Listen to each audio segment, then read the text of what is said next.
Can you hear me? Oh, see, that's weird though. If I need to hear you, I can't hear you while it's, no, I can't hear you while it's muted. We'll be talking over this stuff.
Check, check. Whoa, check, check. Up, everybody, I am Scott Smoking Silz. Welcome to DJ's Live Streaming. I am joined by my man, Sean Doc Rock, and he is coming to us from Honolulu, Hawaii. I am in Chicago, and we got a lot to talk about, my friend. How you doing? Hold on, wait. Good, I good. tried to bring in the graphic, and what's crazy weird is it comes in like in a weird spot. Anyway, yeah, we'll deal with that. Well, I like the new intro graphic. Looks great, man. You do some really nice work with that stuff, so good job. Let's look at that again. Yeah. It's bad.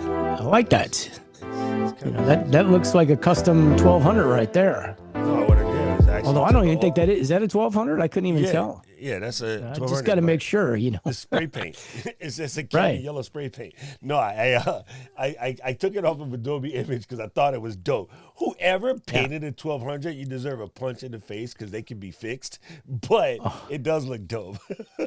We have some guys that customize them here, and they're just unbelievable what they do to them. I've done customization of them myself. I wonder if I could find you a link, but I've taken the platins off and then laser engraved logos onto them because one of my homies, they do a show that they've done on college radio here for years, and they had their 25th anniversary. So what we did was we took one that we couldn't repair and redid all the decking and everything, and then I laser engraved their logo onto the platen, and then we had it gilded, put it in the shadow box, and it's in the Museum of Arts because it was one of the original like underground Wayne's World style radio stations from University. Now, as much as we're all the fans of the 1200, I am still the biggest fan of the 1100. That is the turntable cherish the most, just so you know. Thought I'd throw that out there. But we got a lot to talk about, my friend. We promised everybody we would do Stream Deck today, but there's been a big drop from Apple as of yesterday with the new machines and the new chip coming out, the M1. So we're probably going to be wanting to talk about both of those today. I see June is joining us here, brother. Sound check, please. Do we sound okay, June? Mine's loud. You all right? Yeah. I mean, I just finished my last stream. It sounded great. Hey, Hershey, for those what's of you up, man? that Hershey don't know, is we do the live stream in Chicago for Ref Room, hockey people, talking hockey. So check it out sometime if you like. Cool. Aloha. All right.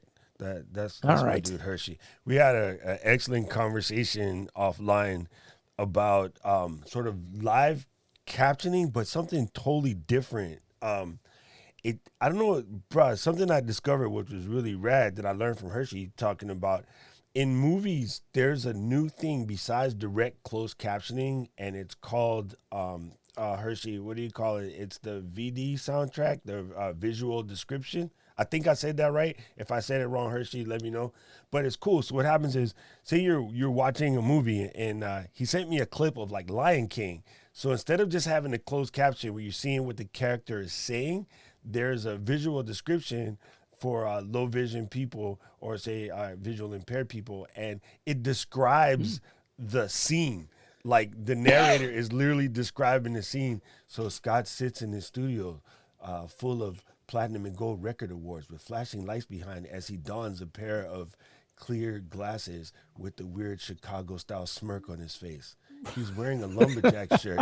Like, that's what it sounds like. But it's so dope because it's like watching a movie and listening to an audio book or audio description. Thank you, Hershey. That's what it is. It's like watching a movie and listening to an audio book at the same time. Premiere is supposed to have some new closed captioning or way of like transcribing the videos. There's like a beta or something. Two things that I think is so dope about this. One is just the immersiveness of listening to that while you're watching something that, that we're normally, I'm not normally, I'm semi-half impaired myself, but, for a person that's low vis, they need that in order to know what's going on in the movie. And, I always wonder, like, closed captioning is very perfect for someone who's, say, hearing impaired, but if you're low vision, and I had an auntie who was low vision before, too, so, like, with Auntie Helen, like, we used to do the signs in her hand so that she would understand.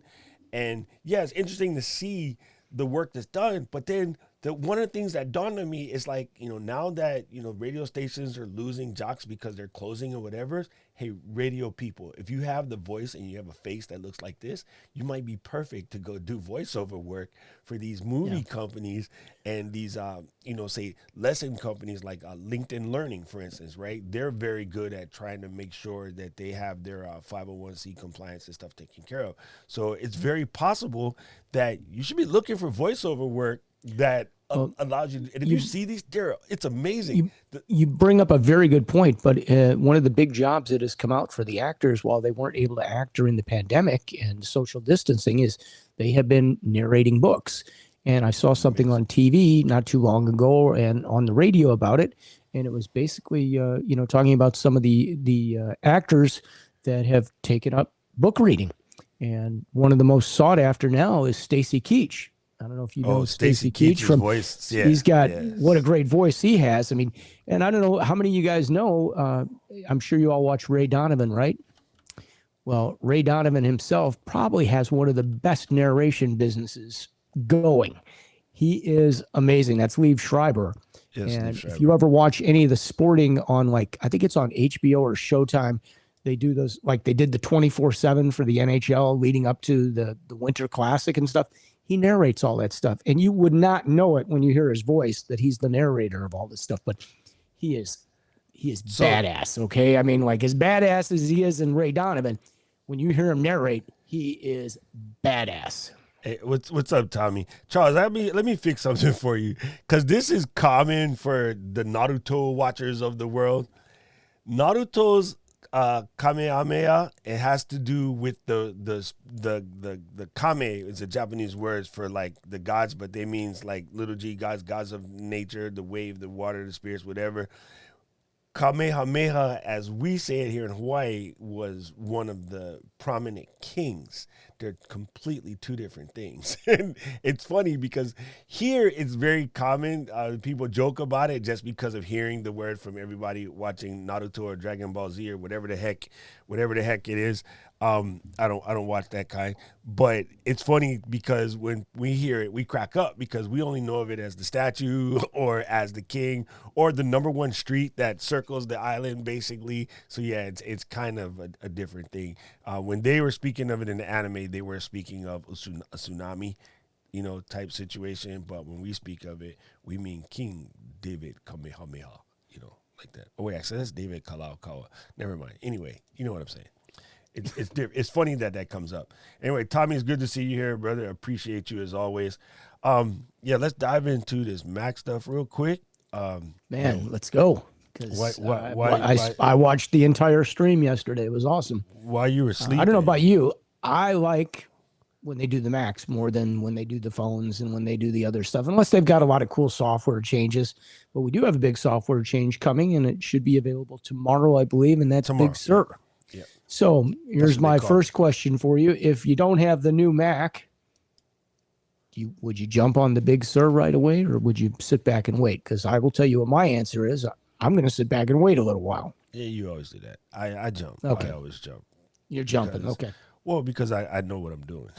So it's not that big. Well, the big question is, are we going to be able to run Ecamm with Big Sur? I know they said that it should be able to run, but, let somebody else take the plunge and figure it out for us. Okay. Yeah, see, the thing that people don't understand about the way software works and the way layering works and things of that nature, Big Sur, the upgrade from Big Sur is right now at this point, without the M1 chip, is no different than the upgrade from Mojave to Catalina and from, High Sierra to Mojave or whatever. Like, the nothing changed, right?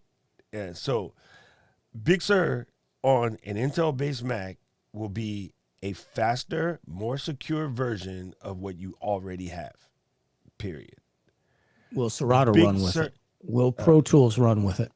Pro Tools. I kind of doubt it. Yeah, Pro Tools. I'm gonna go out on a whim. I'm gonna take the negative side here, devil's advocate. But Pro Tools is ignorant. Pro Tools has always been ignorant, and that's not Apple's fault. That's Pro Tools' fault, and this is super irritating because the people who use the software always get pissed off at Apple as to why you upgrade.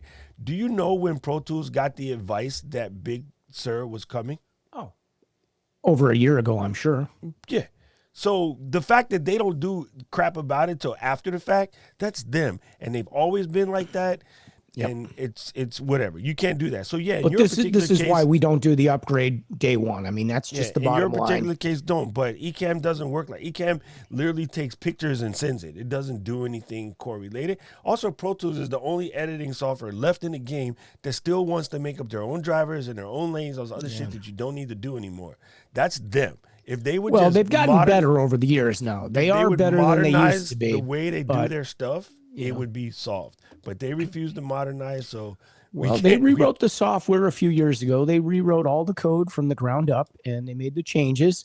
And we saw that when we were able to start, buying any kind of an audio card that we want and be able to run Pro Tools. Because before you had to buy a proprietary audio card. They're learning. You had to buy their M-Box or their whatever.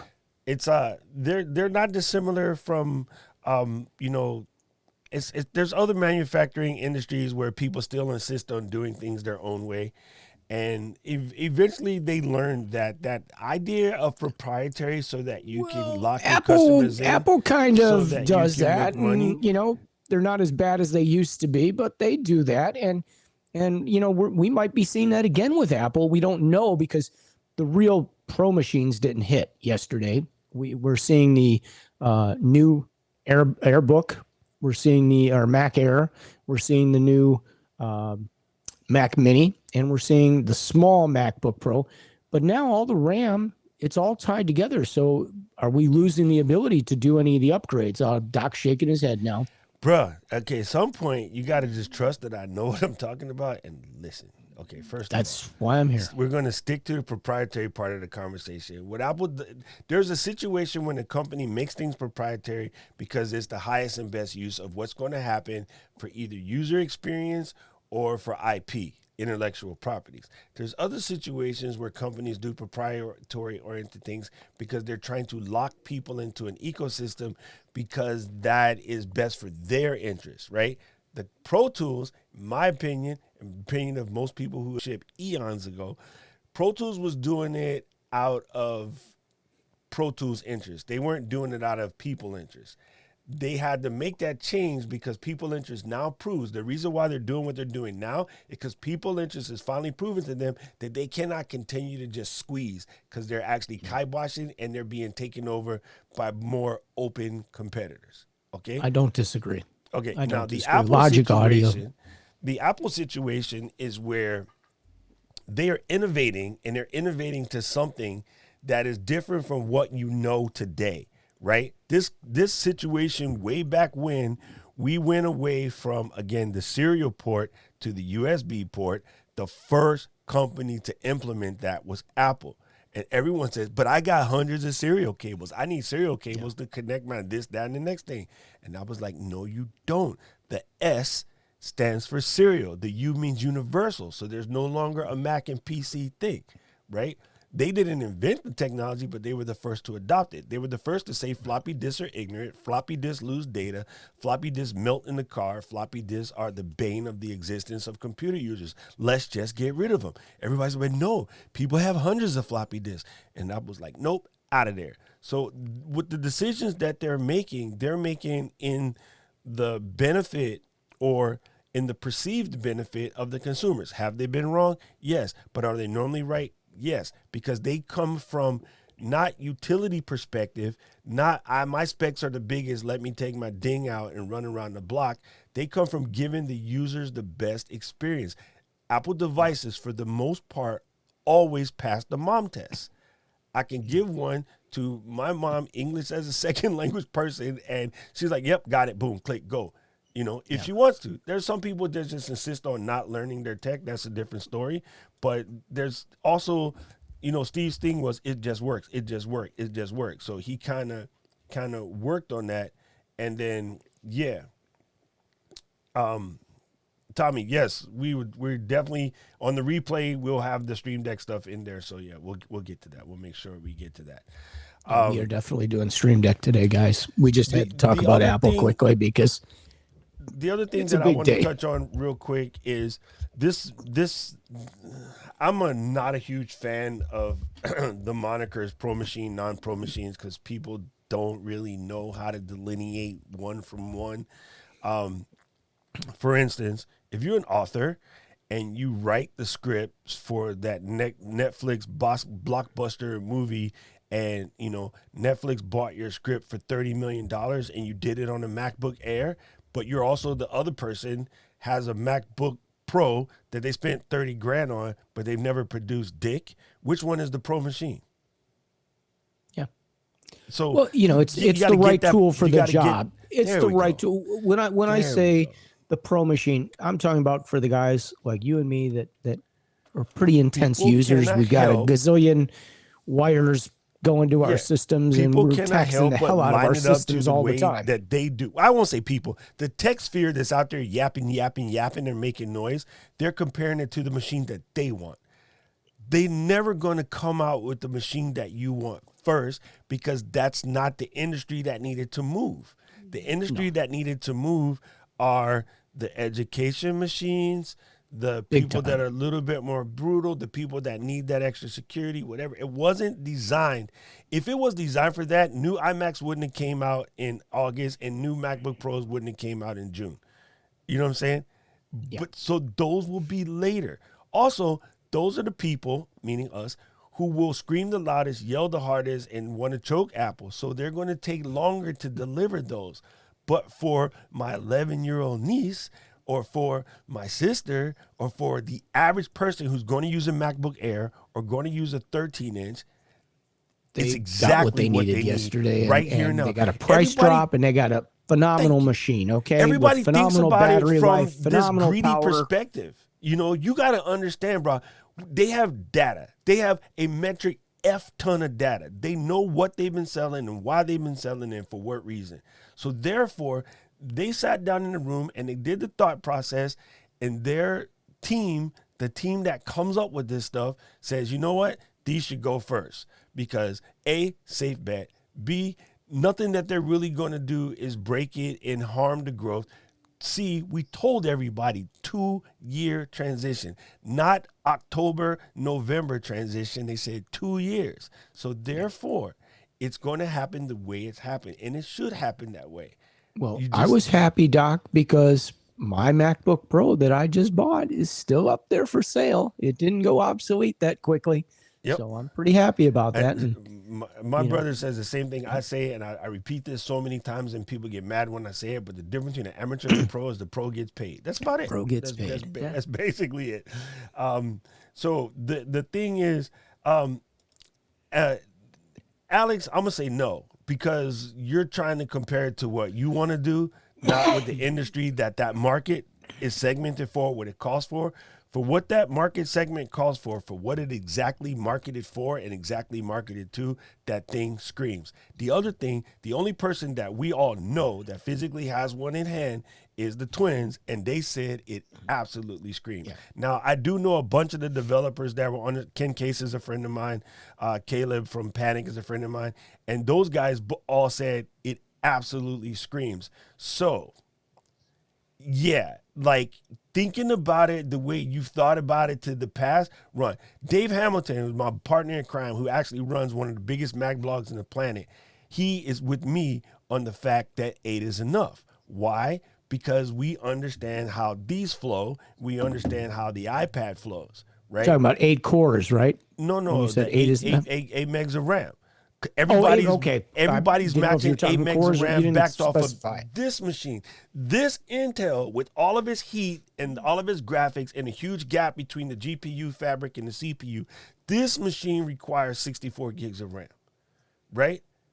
But there's things that I do on this iPad that will run circles around this iMac. This is a brand new iMac. This is a 1.5 year old iPad. There are certain things I do on this iPad that are 10 times faster than the iMac because of where the GPU, the fabric, and the CPU crisscross is about this far. On this machine, there's a lot of heat distribution and RAM changing and the way data stuff moves in and out of RAM. Now, again, non-developers don't understand how data moves in and out of a RAM. If you're a developer, you understand that, so you're not tripping. None of the developers are tripping. People so here's my tripping. question for you. You said that all 3 of the machines are basically the same spec-wise. Identical. Which would you buy for a streamer? If you were live streaming, not a goddamn one. Okay, boom. Period. Because for Fair me, enough. yeah, I would do that it. Mac Mini looks pretty interesting to me. For me, I would do it. You know why? Because I know how to set my expectations right? For the person who just wants to be complain and yell and scream, don't touch it. Please don't, because you guys are going to irritate my life, right? If you know what you're doing and you know that you're coming in from this is brand new, this is going to require some things. It's like people using the beta. How many people were screaming and yelling at the beta like, oh, it wasn't baked yet, fam? The beta is there for you to test and find the holes, right? Yep. If you know that and you have that level of mentality, fine. If you're going to take the lowest it's rock machine, solid. Right. It's running so well. If you're going to take the lowest machine and then try to turn it into a Porsche, and it blows up, that's on you, fam. You should have bought a Porsche. I am amazed at the amount of people that say, I want to run a professional stream, but I want to run a professional stream on, here's the common questions. What's the cheapest camera that I can do? What's the minimum amount of RAM I can do? What's the oldest machine that I can do? Right? This is the common questions. And it's like, do you hear you? You're on one end saying that you want to run this dope, highfalutin, stream. And the other side of you is saying, I want to spend as little money possible to do it. Those two things don't match, fam. Now, that being said, what we're doing for this stream, where we have a simple countdown, right? There's no animation. Where we have a simple 2 knuckleheads talking, no problem. And then another simple graphic of us 2 and that. A 2012 MacBook Pro could do this. Yeah. Right? But if you want to I've got a 2012 iMac, with, what have I got? 16 gig of RAM in there, 2 terabyte solid state drive. But, you know, I was still peeking it out. If I would move the mouse around and like to check 8-year-old everything, machine. I'd be over 100%. That's okay. You can be, people say, oh God, it's going to hurt my face. Don't look at those percentages, because if you don't understand multi-threading, those percentages will confuse you. It's correct, but multi-threading can be over 100%. Otherwise, how do you get over 100%? It's because it's a multi-threaded device, right? So that percentage just throws people off. But the key aspect of this is where people get in trouble too. When you listen to all of the people that are losing their mess and like, my machine is doing this and my machine is doing that, here's what they're all trying to do. I'm trying to run eCam. I'm trying to use the USB to connect to my machine because I don't want to buy $129 Stream Deck. What is this thing called? Camlink. Camlink, right? I don't want to buy $129 Camlink, so I'm using a USB. That means the computer's working on that, right? If you don't want to buy the Camlink, buy the little 1080, the Chinese knockoff piece that's like $30. They were told that they were told because they listened to the other person who said mine works, so mine works. So anyway, they're trying to run a USB. That's going to take some processing power. They're trying to do a movie. They're playing a movie. That's going to take some processing power. Oh, yeah, by the way, they're also trying to use Zoom at the same time they're using eCam. That's going to take some processing power. The minute you say, I want to run eCam and Zoom, your little bitty machine has to go. You can't do both, right? If you could do it all in eCam, you'll be fine. If you want to run eCam and Zoom, you need a beast, because you literally have to run two relatively strong programs at the same time. If I'm running eCam by itself, my machine doesn't even go past 30% CPU. But if I run eCam and Zoom, and oh, by the way, I want to show the web browsers of any Chromium-based web browser leaks, meaning Chrome, Edge, Firefox, Brave, whatever. If you have a Chromium-based browser, your browser leaks memory, so that's already hurting you, right? Well, you're better off if you play that off an iPad or another computer. I mean, that's really the bottom line. Bring it in, right? You bring it in NDI, you play it off. But no, this is not what everybody wants to do. Everybody wants to do like literally ESPN, CNN, MSNBC, Fox, whatever. They want to do that in their computer with a 5-year-old machine with 16 gigs of RAM. No. Not happening. Absolutely, Nathan. That's not how this works, fam. It's the same people that's trying to move a refrigerator with a freaking Corolla. It's just not going to work, right? You know what I'm saying? It could, but won't be good. Yeah. It's funny. You're welcome, Kai. I appreciate you, fam. It's funny that people don't understand. Like, why don't you adjust your stream to your machine capability? You know what I mean? It's so much easier. We don't know what the next one is going to be, Alex, but it definitely will be multi-threaded, because the one thing that people don't seem to understand is the reason why there's only 2 Thunderbolt ports is because that's the way it is on this machine. This machine has 4 because of the way the cores are threaded. All the but versions if you put a of the dock machine, in, if you put one of the perfectly fine. Nobody wants to do that either, because they want, you know what's really happening right now? And I'm going to say this, and I'm going to say it with pure rudeness. All of the excuses as to why I can't is because they don't want to buy it anyway. They just want to make it sound like Apple did something wrong to them. Most of the people in the sphere, every product that comes out, that they got all of the bad stuff, is them either justifying not buying it or not wanting to buy it, or they just want the clicks from creating the controversy. And it's been like that since iPhone. So yeah, that's kind of a little irritating. But I kind of want one just to prove everybody wrong.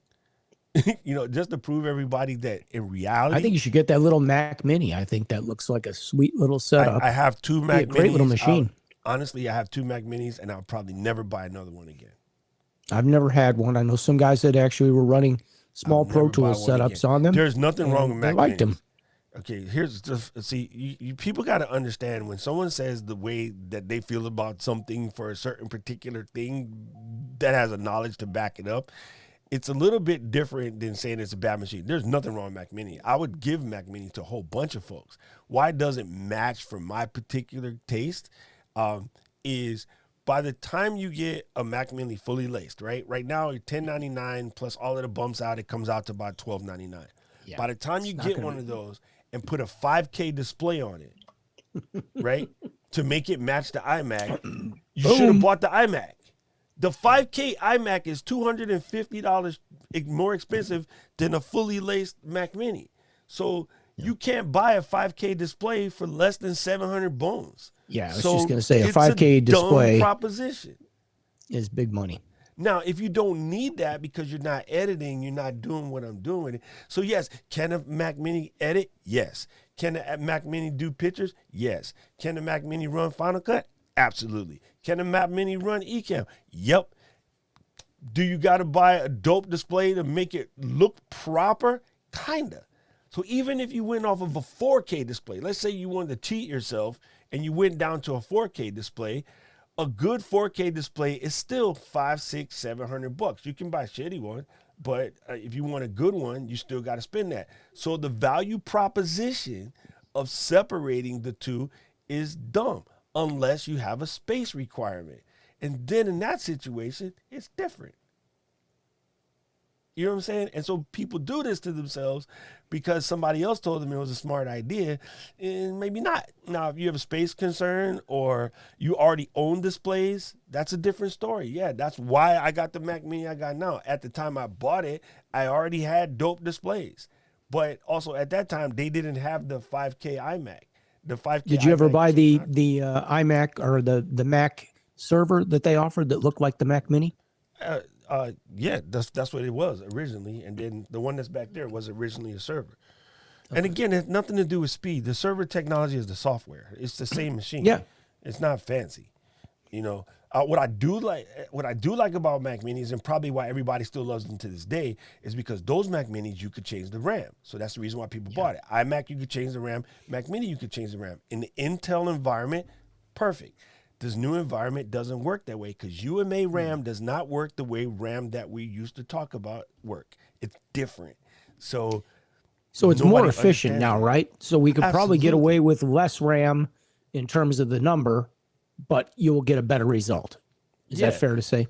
Fair to say. Now, the other thing that cracks me up, now this is not, to say Alex is wrong because I get what people are getting at, but everybody forgets Thunderbolt can daisy chain 128 devices. So one port doesn't matter. You could, daisy Alex, chain you fine. could get one of these CalDigi T3 pluses, plug that in, and you would have so many ports available. It would, it's a 15 port device at that point.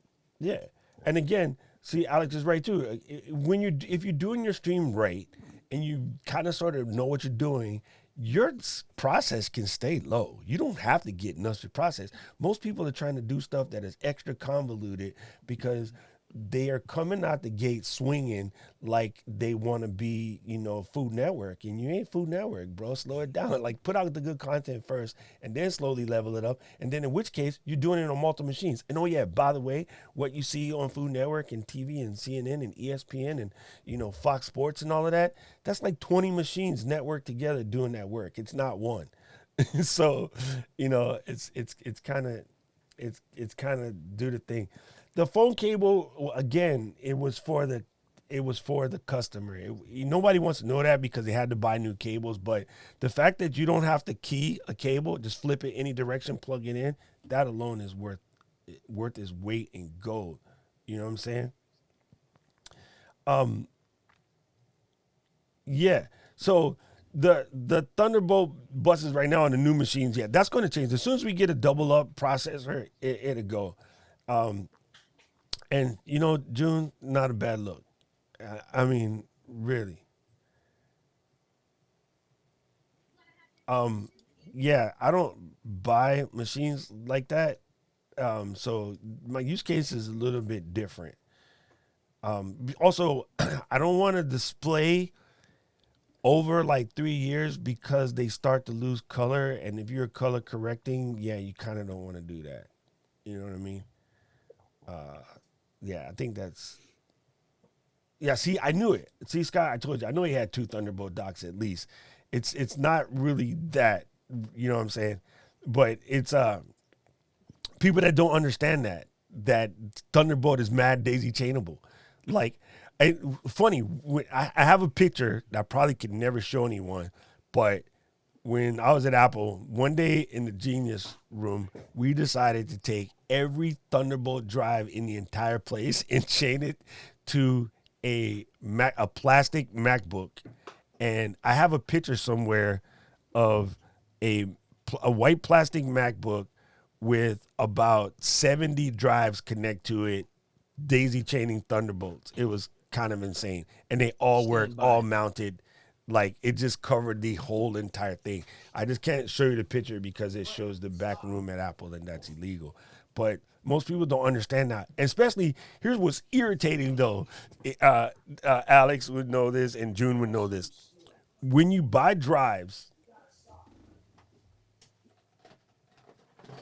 I'll use this one as an example.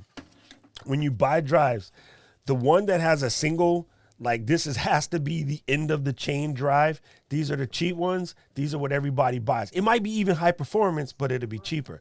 The ones that actually have an in and an out port will normally be like $100 more. And so nobody really buys them except the DIT pros, the people that work film and television and realize why the extra port is actually worth it. Most people buy the end of the chain. So they're like, well, my device sucks because I can only end the chain. The other thing that confuses people is when you buy a USB-C monitor that doesn't pass through Thunderbolt, that's the one that you will see USB-C monitor for $400. It doesn't pass through Thunderbolt. But if you buy the $1,200 LG, the Thunderbolt you plug in, it added 2 more. So you're never losing a port. So the way you set that up is you got your machine, you take the Thunderbolt cable, you stick it into a real Thunderbolt display, which say 700 upwards, but the LG, the nice one is 12. The low end LG is 729. So anyway, you go Thunderbolt to the monitor. That added 2 more ports. So you gave up 1 on your computer, but you actually added 2. Right? You still have 3 on your computer and 2 in the back. Now you have 4 actual Thunderbolt ports. You know what I'm saying? It's dope.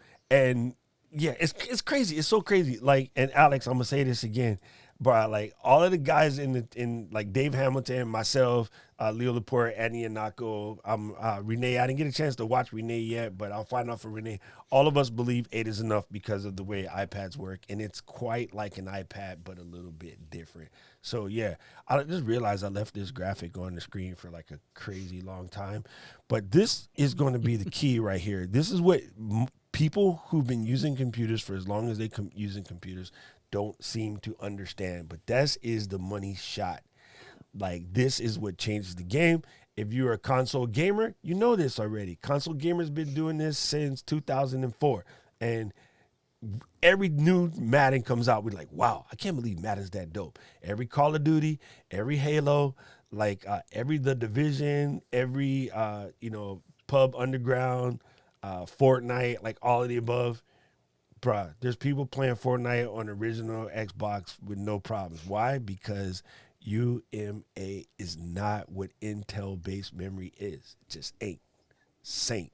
What's running your car is UMA memory, and it runs absolutely fine and does high-level calculations, which is the reason why the average human being, not even Laird Hamilton, can outshift a car computer. You don't have that capability. There's a lot of men that think they can, so they still want sticks, but BMW and one other company hired professional F1 drivers to try to outshift their computer, and they can't do it. The computer's way smarter than you. And so it proves to you that UMA memory is quick. You know what I mean? I think, so I would say, if it was up to me, yeah, buy one. It's fine. If you're going to just buy it because you want to find something to complain about, don't buy it. It's not for you. But in theory, it'll be perfectly fine. Like, I don't think you're going to be complaining about it. Trust me. Yeah. So it's a badass little machine. That machine is sick. That machine is absolutely sick. But I just don't think the average. if you buy it looking for trouble, you'll find it. If you buy it looking like, oh, this is the greatest experience I've had because this is all I had. It was like us when everybody first switched to Serato, because people went begrudgingly. They were looking for things that they couldn't do that you used to be able to do, rather than understanding you didn't have to carry 700 pounds of wax. And then when you decided to commit and go all in, you're like, got it, love it, this is dope. Like, this is dope. Q points, no labels, no little stickers, no little chalk marks everywhere. Again, no more minivan, no more 4 guys to help you carry records. Your entire No setup, more hernia surgery. no hernia surgery. The ability to go to a gig like this and walk, bruh, come on. Like, that's a game changer. That was I love walking in the club where all I have is a messenger bag. It's got my controller, my computer, Everything. my hard drive, my headphones. I am ready to go. I can get in the Uber with no problem. I don't even have to drive to the game. All right, you know, it's awesome. Bruh, game changer. It's a beautiful Absolute thing. Game changer. Like, I don't think people understand that because the transitions happen so far now that we forgot the early kickers and screamers. We forgot a lot of the S talking. And, you know, I think I was about that for about 2 weeks. And then I said, well, before I say pass any more judgment, let me check it out. And then I played with it. I was like, whoa, this is dope. This is absolutely dope. Oh, what? There's an echo. I don't have to bring an extra little. Remember, you used to bring an extra little reverb to plug it in so you can do your weird stuff. You know, like all of that went out. They've put all the effects in the mixers, so everything is there. You know, you don't have to put the second record on to get a flange or to get a, you know, a beat delay. It's awesome. Right. And so it was like, well, you're going to lose skill. No, people will come up with new skills. But I got to tell you, you know, who had the first technology that was cool was M Audio, rather. Yeah, I had that. I'll call it the close and play controller. It was made out of plastic. It was horrible. But that was really what set the standard for Serato and all these others and Pioneer to come in and build these great controllers. So, June, you are cool so stuff. correct. There are definitely people who buy fully decked out Mac Pros and still complain. And you know what makes this hard? Because the YouTube sphere is full of people like, I don't want to call any names, but I can name a few who would literally go out and one of them's favorite color is orange and he's from Canada, but he'll literally go out and buy the most expensive Apple stuff he can do and then try to do stuff with it that nobody really does and then try to say that it sucks because he's really a PC guy. You know what I mean? Would his first name be Peter? He claims to be both, but he's really a PC guy. So he will literally every time, like, okay, there's a new Mac Pro. Let me go out, and he'll spend $18,000 on a Mac Pro and then try to do dumb stuff with it that nobody does. And they'd be like, no, this is horrible. How can Apple, like, rob you? Oh, why do they make $700 wheels? They don't make $700 wheels for me and Scott and Alex and June and Robert. They make $700 wheels for the Scorseses and the Abrams and the guys that when you walk into Razorfish, you need to look like I am walking into a multi-million-dollar production house. You know, they make studio wheels for Jay-Z's. You know, it's not for us. But they also make studio wheels to show off their design capability. It's the same reason why Bugatti exists. Bugatti exists to let you know that Volkswagen, Porsche, Audi has some high-level engineering. They sell 10 Bugattis a year, but they build them to show you that when you buy a Rabbit or a Golf or a Passat or a A5 or what, this is your lineage, fam. You know what I'm saying? They're showing you this is what you can do, what you can be. The reason why Scotty Cameron makes $50,000 putters for Tiger is to let you know that when you buy the $700 Scotty Cameron, you're getting the same design. Perfectly milled, yes. Yeah, that's it. So because Apple is still a design house, even though people don't get that, people like June do, he's a designer. But because Apple is a design house, they will do design-oriented things for the high end, and then they'll make for the consumer. The Apple Watch Edition, the $20,000 Apple Watch, wasn't for Scott and Doc. It was for Beyonce. Right. Did you see the on that stream the engineer in the engineering area with all those like the high-end Macs? I mean, it's quite a layout in there. Okay. Oh, dude, just makes you drool. I worked there before. You should see what goes on. It's like, in the wow. labs. It's pretty crazy. It's like, whoa, it's nice, crazy. Nice. Yeah. You bought a 2020 MacBook Pro and the Mini at the beginning of the pandemic. Hey, don't get mad. You know why?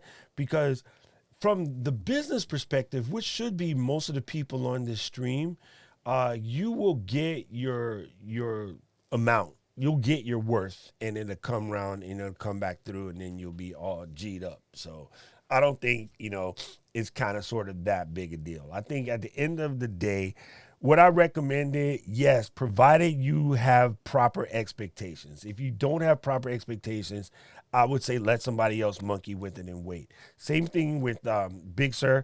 I'll tell you next week, does Big Sur work? Because I have no fear, because I use all legit apps. I don't have any cracked apps. I don't use any apps that want special drivers. I won't even buy apps that have special drivers, even if it cures something that I really need, because I've supported special driver issues for so long. I know better than to buy that mess now. So no special drivers. I don't like apps that Pro come Tools. with dongles. I gotta have Pro Tools. Yeah. And again, The core driver, core audio driver is usually why you gotta have Pro Serato Tools? too. Because when Pro Tools first came out, that was an app that you decided to learn, right? A little bit after that, not Cakewalk, whatever Ableton is there's now. Nuendo came around. Innuendo. Ableton was I don't know what Ableton was. Was that Fruit Loops or something like that? Basically, I forgot what something it was. sort of like that. We had Adobe Audition, which was Cool Edit Pro, which was only PC. I mean, I actually bought a PC back in the day just so I could run Cool Edit Pro. I always liked it for radio. It's great piece. It's actually gotten too complex in my opinion now. It's a full production studio. That Mac Mini will carry for 3 years. That's exactly correct. Yeah. The one I was thinking of, so I want to call it Sonic Solutions, right? Sonic Solutions was a dedicated hardware card that ran on the side. It was about $75,000. Sonic wasn't at the PC version of Pro Tools, basically the real high-end version. It ran on PC and Mac, but it required a special daughter card, and it was a thing. But that was the industry standard back then. So what happens? A lot of people learn it. Same with Avid. Until Final Cut and Premiere came out, our whole industry was all Avid movie media composer, right? And then when the competitors came out, a lot of people thumb their nose to it because they say, well, no professional is going to use that. Professionals need to buy the $75,000 software and the daughter cards that went with them, the Grass Valley cards, the Coda cards, which is Aja, like all these guys. These were all like high-level cards. It was Sonic Solutions, Judah. And then let me tell you, Acid and we had all the producers that would come in the radio station. They were producing hit records that were in the top 10 on Mbox too. Trust me. That's what I'm trying to say. With crack plugins. When Acid and SoundForge came out, they took the fire away from expensive dedicated hardware, right? That was exactly where I was going, Judah, so you were on the right point, because my brother and I, we were Sony dealers. When Sony bought SoundForge and Acid, we got full run of all of that stuff, and one of our buddies, Douglas Spotted Eagle, Manny Fernandez, and a team that basically built that software, they used to come and hang out in their store on vacation. Like, they loved coming to visit us, and they got me money because Sony bought Vegas, Acid, SoundForge, all basically at the same time, and then so we were kind of in heaven, and we both became PC users for a hot minute because of that. And SoundForge and Acid back then were just, oh my goodness, it was absolutely legit. So what the point of that thing is, you learn Pro Tools at a time where it was industry standard. It was what you wanted to know. Since that time, a bunch of apps have come out that can completely rival Pro Tools or run side by side with Pro Tools that don't need all of this. But during the time of being busy, why would I stop knowing what I know to go learn the brand new one for no apparent reason other than the fact that eliminated that stuff? Because it was working, and that was fine. They all pretty much operate the same. You can pick one up pretty quickly. So now they got it's just word processing for audio. It's pretty simple. What I'm saying is time to just let go of Pro Tools, though, because they will. Then again, they're getting better. I just re-upped my subscription. I just bought it like a month ago. I know you told me that. They're getting better, but they're curmudgeon-y, so I don't want to give it to them. I don't like it. Well, guess where Glenn and Ken came from? I don't know if they both came from there, but they came from Avid. Well, the funny thing is, I'm with you on Audition, though. If Adobe would just get their head out of their butt, Audition could take over it all. They just could. Here, let me it's a nice program. I mean, they've just done so much with it. I liked it as an editor. I think they should still go back and do a light version of it because I think that's what most of the people that do podcasts, most of the people that are even, like streamers and just want to put stuff out, do some basic editing. Cool Edit was perfect. The only thing Cool Edit really didn't offer, the algorithms were terrible on the plugins. Their plugins were the absolute world's worst. And that's why people still bought Pro Tools, at least from a radio standpoint. When we were producing things, you just couldn't count on using the plugins that they had. Now, sure, you can buy the AAU plugins or, whatever version of the plugins you want from Waves or from any of the other companies out there. But that's the only thing that would be better if you were using that. It made a difference, but it was an additional cost and it's significant. Now all of the guys have learned when you sell a plugin, it's universal. It'll come with all of the different five types of installers, which is kind of crazy. What's up, Eric? Good to see you here. All right, so here it is. Are we going to Stream Deck? Yeah. Here's Big Daddy. Oh, brand spanking new, just out the box. Right. Really cool because it has this little magnet thing, right? You just slap this bad boy on, and it. Now, did they give you a separate cable for that? Because the Stream Deck that I have is the mid-size, and that's probably one of the biggest knocks. So I'm going to put this up. The biggest knock is the cable is attached. You can't change the cable. So I'm glad to see that they made that improvement to it. Yeah. And one thing that's really cool about it, and I'll give them credit for this, is actually come with a braided cable. I try to replace all my cables for braided cables when possible. I love braided cables, just because they tangle less. Well, they look nice. They stay nice. It's easy to braid cables now, though. By the way, you can buy this guy. His name is Alex. By the way, it's called Alex Flex or something like that. And you can buy that stuff. You put it on, and then you hit it with a hair dryer, and it tightens up, and it kind of like makes it nice. But yeah, braided cables are good. I hate cables with heavy memories. They just added what? Yo, Alex said they just added screensavers to the Stream Deck a couple of days ago. No, they've had that for a while. Actually, so now mine does have a screensaver on it.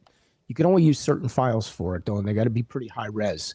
But they also, one of the guys on YouTube had it broken down where you can go in and do a GIF file. Did you break something?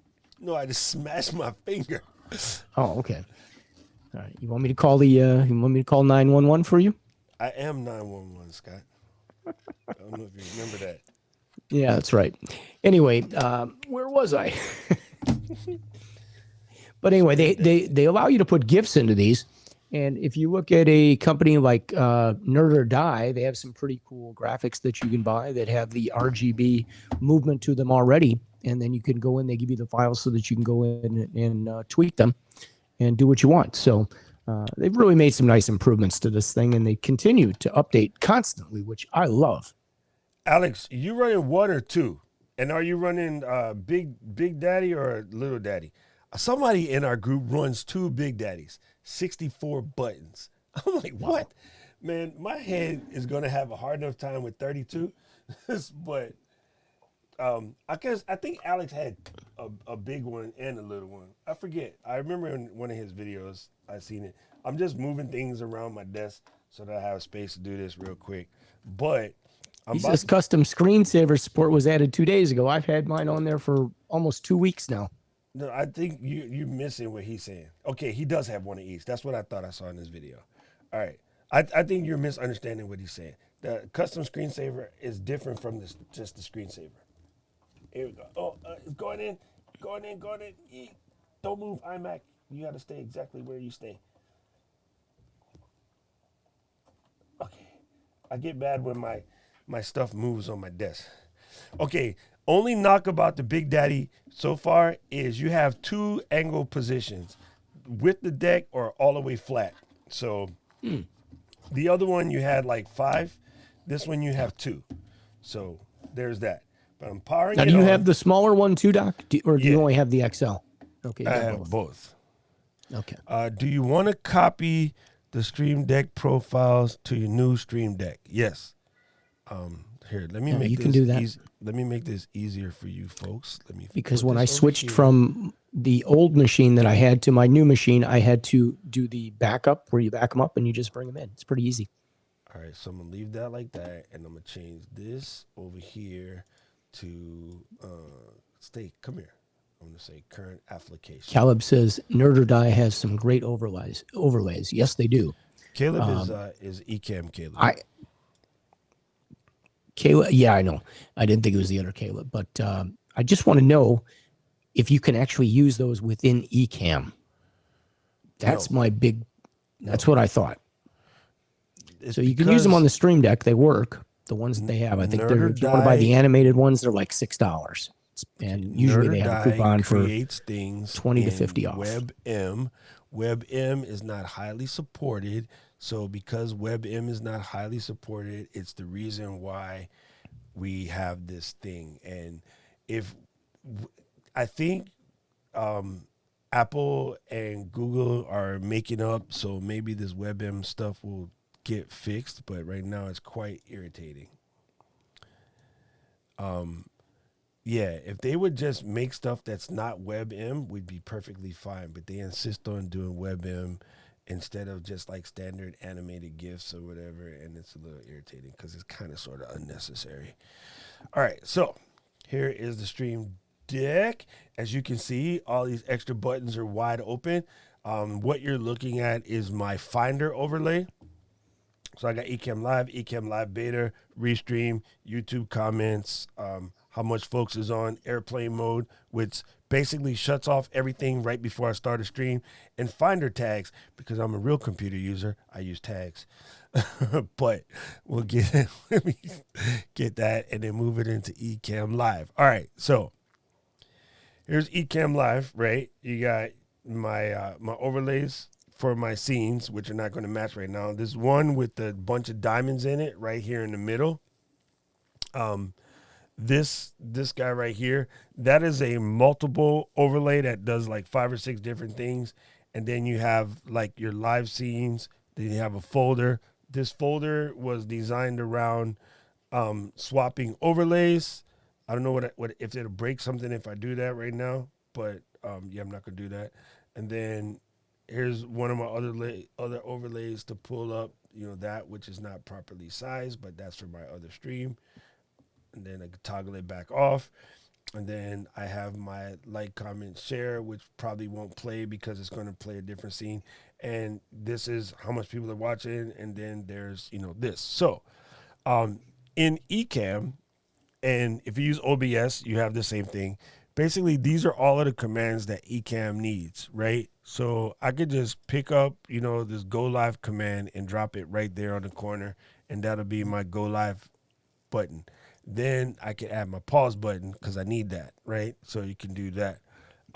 When you want to pick a scene, right? I just drop this guy on here, and then I come on. I'm going to come down to DJ's live streaming. I'll pick countdown, okay? And then I want to add another scene. I'll just pop that on here, and then that's what we're looking at right now. But I will go. And by the way, they have some pre-configured setups for Ecamm. So if you want, you can grab a preset one within Stream Deck, and you can just modify it if you need to. Oh yeah. So actually, if I uninstalled my original one and just told Ecamm to sort of let's see, I think I can tell Ecamm to reinstall my Stream Deck plugin, and it will automatically like relay out because they added a bunch of layout stuff for the XL. You know what I mean? Oh, okay. That's so cool. I believe there's a way to tell it to just reinstall the Ecamm plugins, or actually when the new update comes out tomorrow for everyone, I think it will request. Is there a new Ecamm update tomorrow? Is that what you're saying? I didn't say that. Sorry, Caleb. Oh. Don't tell me, Caleb. That slipped. Okay. Okay. Yeah, so meanwhile, back at the ranch. A little Freudian slip. Check All good. check the stream. Here we go. And that's all I gotta do. Watch this. I'll do this real quick. Uninstall. And then Ecamm is gone. And then install. And then install And the there you go. profile. And then put it back. And then now it automatically reflexed it for my biggin. You know what I mean? So like I had it set up for the little, but just by uninstall, reinstall, it reflexed it for the biggin that quick. Oh, that's so cool. That's it. That's it. So never mind with the rest I was going to talk about. I'm done. No, I still would go in here and style up, my ways, the things that I want to see. But like, for instance, let me see what's on here I don't need right away. I'll just get rid of the top corner because I don't need that. I can always put it back. So I'm going to delete the top corner. And this is where I normally put my folder jumps. Alex, if you got a better idea, holla at your boy. Yeah, I'm curious because I have not really played with the folders where you can have multiple folders for one like group, like say Ecamm. How does that work, Doc? Why don't you show that to everybody? Yeah, I'm finna do that. So now that I got my folder guide situated, I need to go to just regular Stream Deck, and then I'm gonna create a folder. I'm gonna drag it right here. Okay, so you see how these 31 buttons correlate to Ecamm Live, with the default settings. Now I want to put stuff related to DJ live streaming. So I'm going to put it in this particular folder, right? So I can leave the front one for this show, right? For my Let's Get Live show. This one is going to be for this show, right? So DJLS, and then I can come in and tweak this and get an orange icon and stuff. I'll change that later. I'll tell you guys about graphics later. Actually, no. I know people like Scott. He might as well be from Kansas. He's a show me state kind of dude. So let's just do this real quick. Grab this icon right here, and I'm gonna pick up this icon, and I'm gonna drop it right here. Bam. Now we're cooking with Pam. All right. So there's that folder. Okay. So when I click on that folder, bam, brand new set of 32 buttons. You know what I'm saying? So now close this little Stream Deck dude right here, open up the Ecamm Live dude, and then I'm going to put, I love Go Live right there, and I love Pause right there because they're just good spots firm. You know what I mean? All right, cool. Now, I want to add the scenes that we have right here. So now I can take my first scene, which is the countdown, and I'm going to go ahead and select that. Bam, countdown screen is there. Then I'm going to take the next one and put it right there. And this is going to be the 2-head joint where there's one of me and one of Scott. All right, boom, there's that. And then I'm going to take the next one right here, and I'm going to hit run scene again. Drag. I love this drag and drop kind of thing. You know what I mean? It makes it so simple. That one that is us, and I need to rename these scenes, by the way. I just redid this, so I didn't name them properly, but she go. Anyway, the last one is the one we're looking at right now, which is the current scene. Bam. All right, so with those done, I can cycle through my scenes real quick. You know what I mean? And they all just work. Yep, nice. You know what I'm saying? So, boom. Now, that's what, number one, that's the first part that's just dope. Now, let's do something kind of sort of automatic, okay? This is where I come in and I go back to my Stream Deck guy, and then I press multi-action, all right? So I'll stick this in the corner because I'm not going to keep it. Let's see what I want this to do. Anyway, let's think of some stuff. Say I wanted to play a sound file. So I'll put a sound file right there, and then I will go get a sound file that works with this. And then I want to let that delay for a couple of seconds, and maybe it's going to play the second sound file. Now, if the sound file is long, you want to put a stop audio, right? So in this delay, I'm going to do 10 seconds because I'm going to play 10 seconds of this file, start the audio, and then go to the next thing. You see what I'm saying? So that's all this really is for. Maybe at this point, I'm going to have it send out a tweet. And this tweet is going to be like, we got a new subscriber to the DJ live streaming show, and that tweet, is going to be Keisha. You know what I'm saying? Because he just showed up, so I gotta call him out. So you can make it do that, or you can make it stop the stream, or start the stream, or jump to the next scene, or whatever. So what I normally do with that is I have it, play a sound file, and then jump to a scene, and then go to the next scene. So well, you could even go as far as like change your background lighting if you had the Philips lighting. Oh the yeah. lighting. So you come over here. So you could maybe change the this. color of everything in the background. For example, I've got the canvas stuff behind me, so I can control canvas from my Stream Deck. So give me one second. So here. one of you the guys things are I watching. did, Watch, boom! I'm gonna hit the off button, and now you see they've gone off. well, what I did was I deleted all of the ones I didn't need because this box right here gets long, right? So what I did is I found ones I didn't need. So like Twitch Studio, I would just pick this guy up and delete it. You know what I mean? So when you go into this guy right here, it lets you move them around and you can just uncheck them. So all of the stuff that's normally here, your OBS Studio, Game Capture, all these guys, I just have them hidden because I don't want to see them. Yeah. So like I can just turn off Twitter for right now. And then when I say done, then my list just got a little bit shorter because I don't have Twitter anymore. You see what I mean?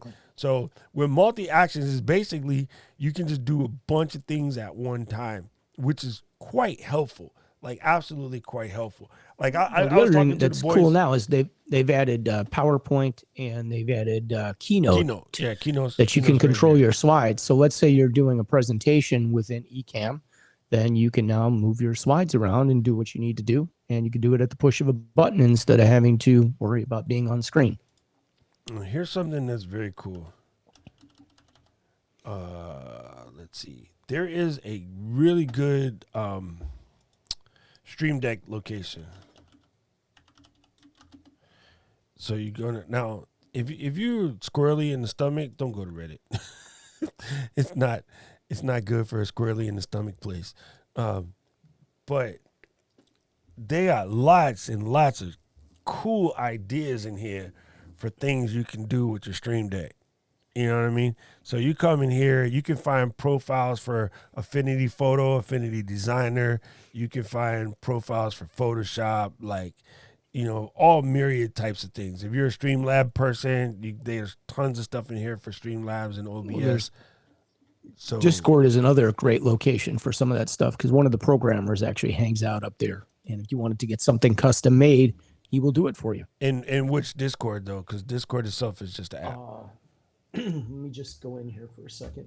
I'm not all the way logged in, so you can't see the rest. But there's some really cool stuff in here. So this is a good resource, is to go all over. Is to go in here and check this out. I believe the guy's handle is Bar Raiders. He is a programmer, and he actually puts up a lot of different stuff up there. Some of it you can buy from, make a donation, but he does some really cool stuff. And check it out. I don't know enough about Discord. I really need to watch it and figure it out. But you need like a four-digit code. Like you can't just friend somebody. You need their code to get in there, and it's a little different. But in my other stream, yeah, I do too. But Alex is smart. He said he does the same thing I do. Put the folder jump in the same place because that way your finger doesn't have to think about it. If you put your folder jumps in all weird places, it'll mess you up. But man, that's the other thing is putting the back button or the move button. I have it in the bottom left of every location on my Stream Deck. You want to see my Skype Stream Deck? Here is one button. Here is my Stream Deck. Yep, there we go. And if you look down here, I'm on the wrong side. There we go. I have the button to change, so I can move through my Stream Deck, and I can do it with every single profile. Oh yeah, that's your change profiles button. Yeah. I should do that. I put that on every single page. Not drop him. I should do that. My change profiles, but I use mine automatically switch between apps.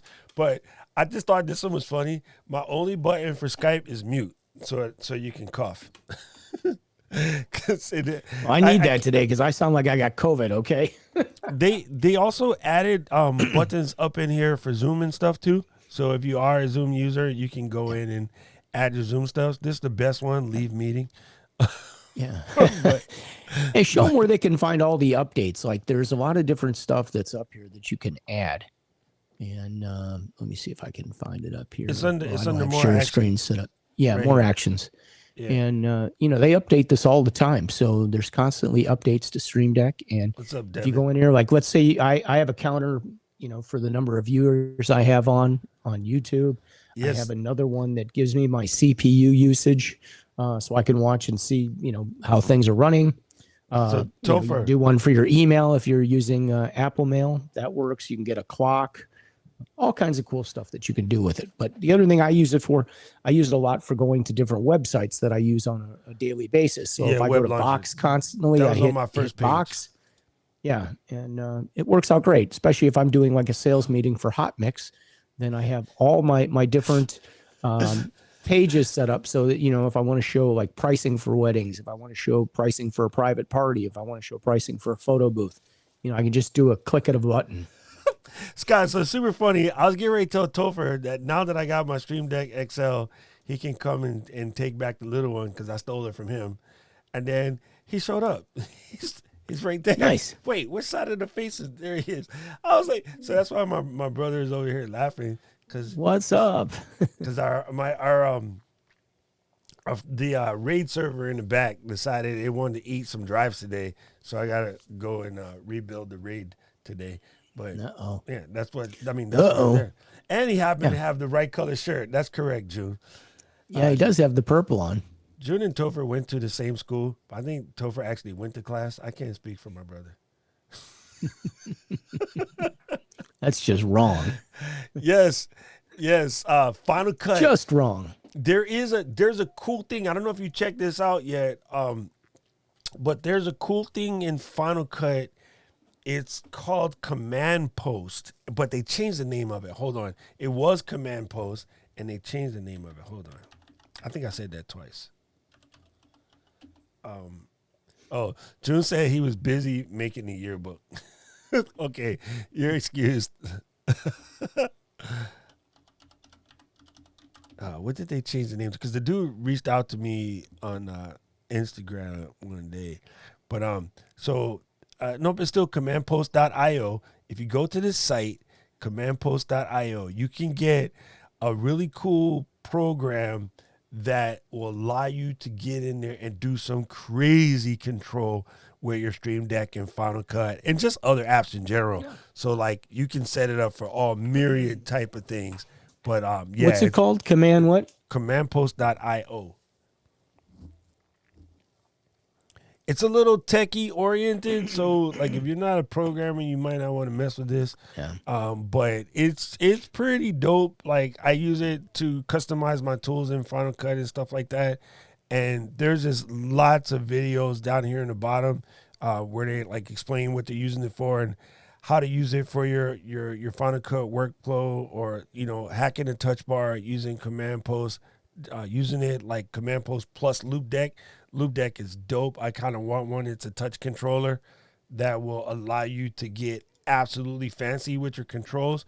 And then it makes me wonder if I were to take like a Loop Deck and a Loop Deck CT, could I wrap it around Ecamm?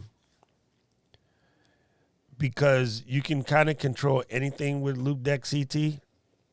Hey, load the page, player. I'm on with it. There we go. Loop Deck. Yeah, this thing is so sick with it. All right. Ooh, they made a new Loop Deck Live. What? This is crazy. Yo, did you know there's Loop Deck Live, Topher?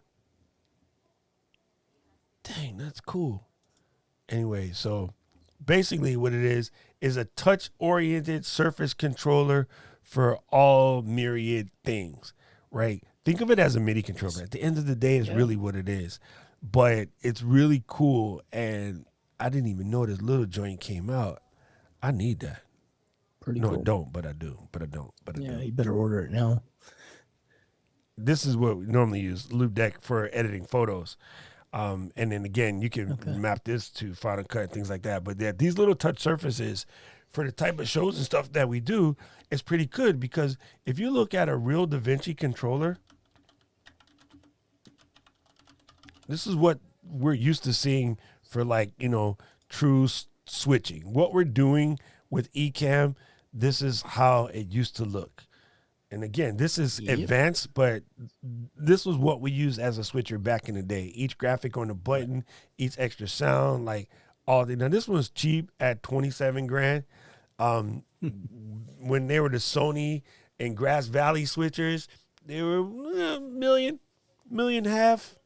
So getting Blackmagic, getting it into the $27,000 range for churches and stuff was Blackmagic, which is where they got their name from. It was actually pretty incredible. But the switches that we used to, sell and support and play with, bro, you're literally looking at like $1 million. So that's why when people say Ecamm raised their prices, this is blasphemy, I kind of want to punch them in the face. Yeah, I do. I mean, and I don't mean that from a angry standpoint, but like I know the lineage and the history of what this stuff is and how hard it used to be and how uninclusive it was, where like the average Joe wasn't fitting to buy none of this stuff. And now the fact that it was all proprietary, which meant if you made a switch, you were out of the game. Bruh. Yeah, Curtis, I am with you, fam. I think they'll live together because at the end of the day, they're just glorified MIDI switchers, whereas the Stream Deck is a glorified keyboard. And so for as long as computers been around, you can have more than one keyboard. The Loop Deck, to me, is more of a MIDI switcher. So, yeah, I think they'll work perfectly fine together. And what made me think that, Curtis, is when I was looking here and they had wait, did I change pages by accident? One of the conversations was the control deck with the Loop Deck, right? So, I mean, Command Post is basically advanced Stream Deck, and then Loop Deck is a MIDI controller. So that tells me that they would work together. You know what I mean, Curtis? It was on there like right before. Loop Deck is for whatever you want it for. Most of us use it for Lightroom or any other image editing. But yeah, you can use it for whatever you want to use it for, because it's mappable as all get out. Like it's fully mappable. So yeah, I didn't mean to press that. That's how we got to that page. When I was down here, Curtis, we were on. See, it says demoing Command Post plus Loop Deck. So therefore, that means that the Elgato and the Loop Deck would work good together. So yeah, there you go. It's pretty sick. But now the scrolling timeline in Final Cut I got with my mouse, so I don't need it for that anymore. But a lot of people don't realize this. If you're an old DJ guy and see, he does photography and video. So yeah, there you go. Back here on the floor, I have a Behringer X Mini MIDI controller. I think that's what it's called.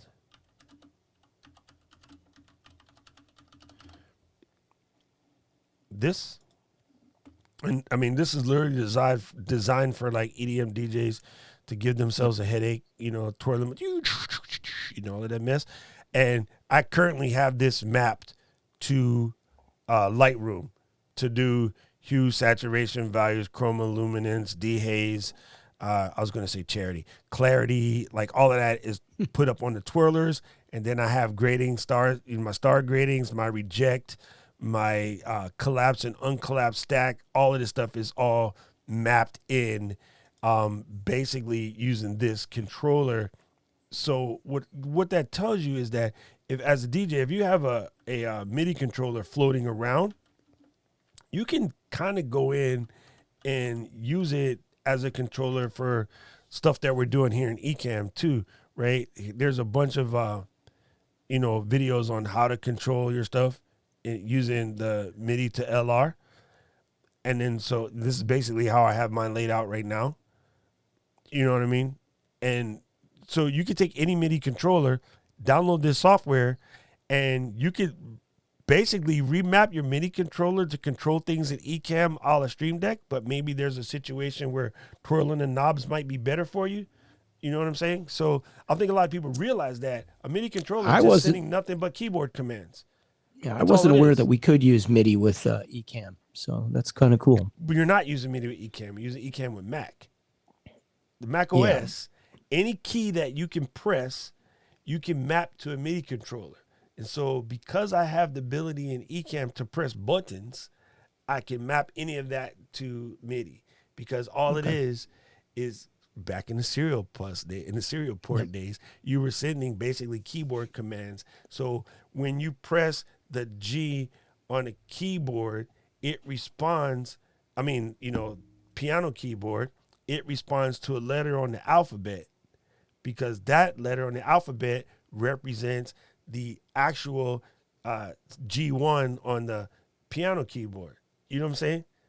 So if you're in Logic with no physical piano keyboard, say Stevie Wonder keyboard's in the closet, you can use your Quadri keyboard to play music. And you know, a lot of producers, they do straight off of a standard issue keyboard. So that those keys have always correlated to part of the 88, which is why the APC Mini, which is not a real 88, there's like 5 keys on that thing, which is why the APC Mini is being used, all over the planet as like one of the most sort of high-end MIDI controllers on the fly, because everybody loves it. Actually, we just got one of these for my nephew, because it's only like $100. No, but yeah, this is the same thing. So in theory, you could run Ecamm with one of these, but that wasn't the one I was looking for. I have the APC 40 in my studio, but I is use that it for guy called? Ableton. I run it for Ableton. That's not the one I'm looking for. It's the tiny little, mini keyboard. What the heck is the name of it? I want to call it APC Mini, but that wasn't it. It's super, super tiny. Controller. Here we go. This guy. APC Keys 25. That's the one. Okay. Hey, see, there you go. Keisha said, produced a platinum song on a laptop keyboard. I'm telling you, bro. Yep. People been doing it.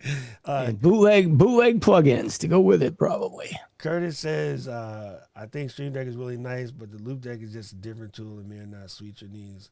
I'm just curious how someone would integrate Loop Deck and the Ecamm. Well, the thing with the Loop Deck Live, again, is you just sort of mapping keys to it without, of course, Loop Deck doesn't have an official program, but I will bug the boys that they should get one, and then they'll make the keys for it. But you just would take the buttons in there, Curtis, and you would map them to keys that correlate to keys in Ecamm. So, for instance, let me do this real quick. If I come down here to a new scene, there's me. But if I hit Command-Shift-B, that's going to give me a blank scene. And then if I hit, add Scott to the right. So like I could map these keys to the keyboard, and even things like, popping me back and forth to sides, I can map those key presses to keyboards. You need some music if you're going to do that, so we can kind of bop and change to the beat, So what happens, Curtis, is there are such thing as command listeners. Carabiner is one of them. So you can open a command listener, and when you press it, it will tell you the ASCII code that gets sent when that button gets pressed. You take that and you apply it to the Loop Deck, and then it would be cool. But yeah, I'm sure that Loop Deck Live is completely set up for like slobs and OBS. But if slobs and OBS can do it, then Ecamm can do it. And it would just be a matter of getting the boys to make a thing for it. It just looks so cool though, right? Like when I saw it, I was just like in awe. But yeah, it probably doesn't match us. Loop Deck was also very sort of PC oriented. But yeah, so something like this would be dope. Even if you're a musician and you didn't need these for music, you could map out a little section and apply keyboard commands to that using a program like MIDI to LR, and then you would be able to play that music. Is made for Ableton there. You could, like, depending on how fast you are, if you're Captain and Tennille with a double-decker keyboard, you could take the top keyboard using MIDI to LR and remap it to run scenes in Ecamm, so you play music here, but you switch with your other keyboard. Like MIDI remapping people have been doing this forever. And as a matter of fact, at one of the clubs locally, we took a cheap Casio and used it for the light controller, because before DMX became a thing, you used to be able to control lights by MIDI, and then DMX. You can control lighting with Ableton too. That allows you to be able to do it. So there's some cool things you can do. Sorry, Curtis, I didn't mean to do that to you. But I just wanted to say that I definitely think for everyone out here that that we're looking at doing this stuff, the Stream Deck, it does so much more than just play nicely with Ecamm. I mean, it is great for that, but that's my original setup. This is my new. I gotta rechange it to Stream Deck XL, but there's so much that you can do with a Stream Deck. Like sky's the limit, especially when you start to mix in the system stuff along with multi-action. Like for me and my Finder tags, I absolutely love my Finder tags. Commenting on YouTube, liking stuff on YouTube. It's a great automation device. So I think there's some really handy stuff out there that people have written for the Stream Deck, because it really is at the end of the day just another keyboard. Like it's funny because you don't think about it that way, but at the end of the day, it is exactly what it is. It's just another keyboard. Yeah. You could run it, if you've got a gaming keyboard. I know we're mostly on Mac. Everybody's on Mac for Ecamm, obviously, but I've got the gamer keyboards. I've got like the Corsair, and bam, you could pop keys on that, run macros. Now, depending on your setup, one of the common questions that comes up is if I need the mini, say versus the regular Stream Deck versus the mobile. I'm going to say you want the real one versus mobile. Mobile works and it's absolutely dope. I know a lot of people love it, but something about the tactile feel of actually pressing them buttons that just they feel nice. And then you don't even have to look at it. And something Alex put me up on was use the edges, and not the middle, to put your stuff that you need the most, so you can do it without looking. You know what I mean? Apply them to the edge buttons, or and leave the center out, because you can't tell when you mispress the center. Yes. Yeah, if you don't have a Stream Deck and you want to try it, do the mobile version, check it out. Yes. So the mobile version, get a feel for it, and then you'll be like, oh, it'll be so much better. Yeah, mobile version is great to test out the flow, and it's free for a little bit, but otherwise you got to pay $2.99 a month or like $24 a year or whatever to own it. Yeah. But it's a good way to see if you're going to use it, and if you're going to use it, go all in. And yeah, it's quite amazing. I think it would be dope to have this one plus the little one, but I know the little one's leaving my desk today, so I'm gonna have a little like candle lighting ceremony for it, because Topher's Where's it going? Back to Topher. He's going to steal it. Oh, okay. When he got it, he took it out the box. He goes, check this out. I go, yeah, this is dope. I plugged it in, and it's been on my desk ever since. Nice. I commandeered it because it was so dope. I loved it. Plus, he's more of a road dog. He's more mobile. He's always running around with his laptop. And he was the guy that held on to the 17-inch until it almost exploded, because it was such a great computer. I hope they bring back the 17. I miss mine so bad. That thing was like, the heat that thing would generate, I thought for sure I was going to melt my legs. But I loved my old 17-inch MacBook Pro. It was I still have one. Oh, my God. It was such a beast. I absolutely missed that thing. So hopefully with the new chips and the cooling is back, we can get back to 17s. Because all the editor guys, everybody misses their 17s. And photographers. For the music, when I was doing the music streams during the pandemic, that's what I was using, the 17. That's what I started on Ecamm with. Love it. You have a hard time canceling your mobile sub? Hit me, and I'll tell you how to do it. There's actually a page on your sub, on your iTunes subscription that makes it easier than going through their app. You can go to iTunes subscription and cancel it. And bro, chocolate milk on the keyboard. Yeah, that would be. That's not good. So I know you're like to be a weirdo. Topher, how are you commenting from the other room? You could have just said that. CC is just a nice compromise. I think he's hiding in the dark in the server room. That's pretty funny.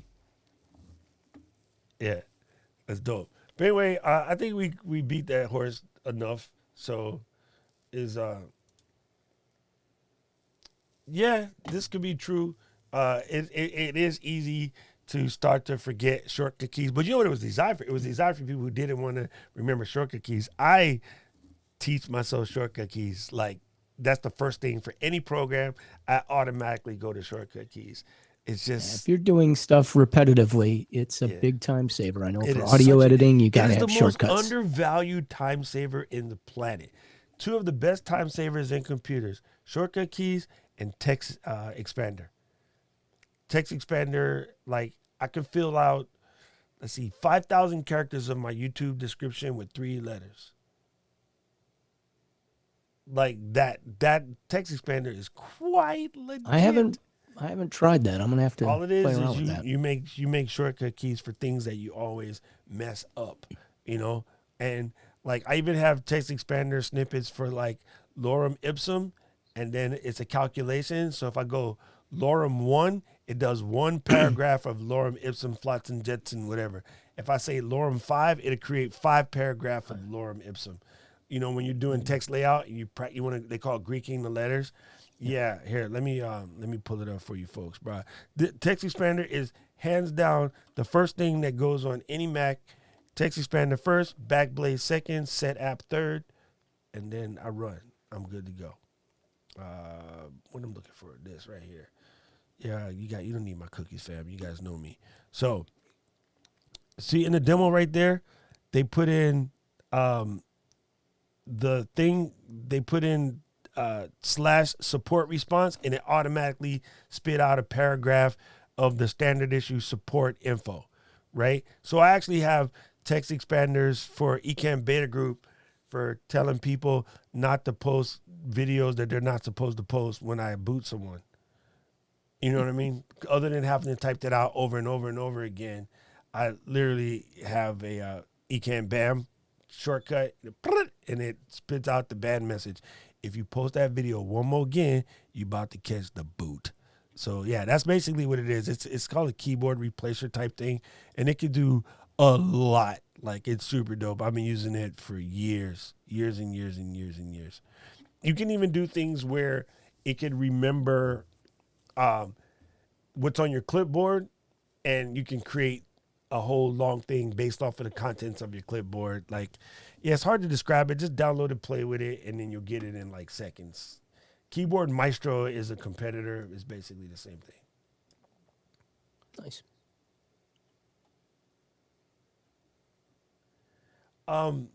Got it. Curtis is saying the reason why Stream Deck is so much doper than your regular keyboards because it doesn't make noise, especially if you have a mechanical keyboard like myself. But you guys might not be able to hear that because of my noise gate. I can hear it. Oh, I can hear it. I I'm sure don't- you can hear mine too. Yeah, I like mechanical keyboard because I'm old school and I like to fight. But yeah, that's a great thing for Stream Deck. You can make it quiet. Yeah. It just looks so pretty now with all these extra buttons. I love it. You got your own light show. There you go. Yeah. You got to get the RGB so they're moving around and swinging to the color. Very cool. Oh, that's from my regular channel. Explanatory line. Actually, you're on my regular channel. But yeah, that's what I talk about on my regular channel. Things that exist on my Mac. I got some stuff for you. I think I need to do an update. I haven't done that video in a while. I always have these videos like these are things that are on my Mac. The things that I just flex my day with. All right, cool. Just because of you, I'm going to make that video coming up soon. Anyway, I have to go build this server because Topher's going to melt in the server room by himself, and then he might drop something or catch something on fire or try to stab me. I don't trust that guy. He's a trained sniper type, so I got to watch out for him. Oh, I just realized my Vader Light battery is dying. All right, so next week, what are we going to do? I don't know. Something. Well, actually, I was on the Bad Boys show this week because they went and got back together a while back. They've That's each been on our show before, but they're back together, and we were going to see if we could do a simulcast because they actually come on the air at 3 p.m. in Chicago. We start at 2. They use this thing called Switcher. Are you familiar with Switcher? I know Switcher. Same. Okay. I don't think the virtual camera worked with it. Am I correct? It depends on your browser. Okay, because I couldn't get it up, and like we were on the air, so I was like, okay, we'll just go back the regular way. But if we could figure that out, we could do a simulcast and have both those guys on, and we'll look if we can see if we can make that happen this Wednesday. Okay. Or next Wednesday, I should say. So Sounds that's like the a game plan. Yay. Man, I didn't. I went through made all this stuff, and I realized I didn't make outro scene yet. I just got the cool intro. Yeah, The intro is I cool, love the man. intro, man. I love that Okay. turntable. Man, That's all right, badass. So I'm gonna make outro scene for next week, so we have one. But yeah, that's what happens. I have a two buddy meeting with Rob pretty soon. That's why I'm wearing my shirt. You know, look, throw my hat. I'm about to There you it go. up. There you go. Tube it up. All right, folks. We'll see you next week. And yeah, you know how we do. All right, guys, hit the subscribe button. You know what to do. Smack the notification button. All that good stuff. Smash it. And we will see you next Wednesday, 2 p.m. Chicago time, which is like, what, 7 hours earlier for you, Doc, in Hawaii? Or 6 or 7, I forget. It's 11:05 right now. Okay, well, it's 3 o'clock here, so 3:05. All right, guys, you guys have a great week. Stay safe, and we will see you back on DJ's live streaming. I am Scott Smoking Silz along with Doc Rock. Peace out, everybody. Curtis, real quick, it's a WS2. It's made by Rode. I got it from Sweetwater. But anywhere they sell pod mics, it's the one that's exactly made for it. It's made by Rode. It's called a Rode WS2 windscreen too. Talking about Rode, your windscreen, yeah. Yeah, Rode in their weird nomenclature, bro. It cracks me up. You know what I just decided, Scott? This is going to be the next couple of months because you will always be looking warm and I will still be in a T-shirt and hat. Oh, it kills me. We had beautiful weather here in Chicago. We were 70 degrees for like 5 days, broke all kinds of records that went back years and years. And then we had a bad storm last night. And today I think 50 was going to be the high. And I think that's about the best it's going to be for the next 7 days. So we have definitely hit fall. Getting a little tough on those restaurateurs because it's going to be a little tough for everybody to sit outside and eat and drink. Freeze. As we continue to like ban everybody from doing anything that's fun here in Chicago. And that's why I tell you guys to just stay safe. And we'll see you next Wednesday right here. Peace. Aloha.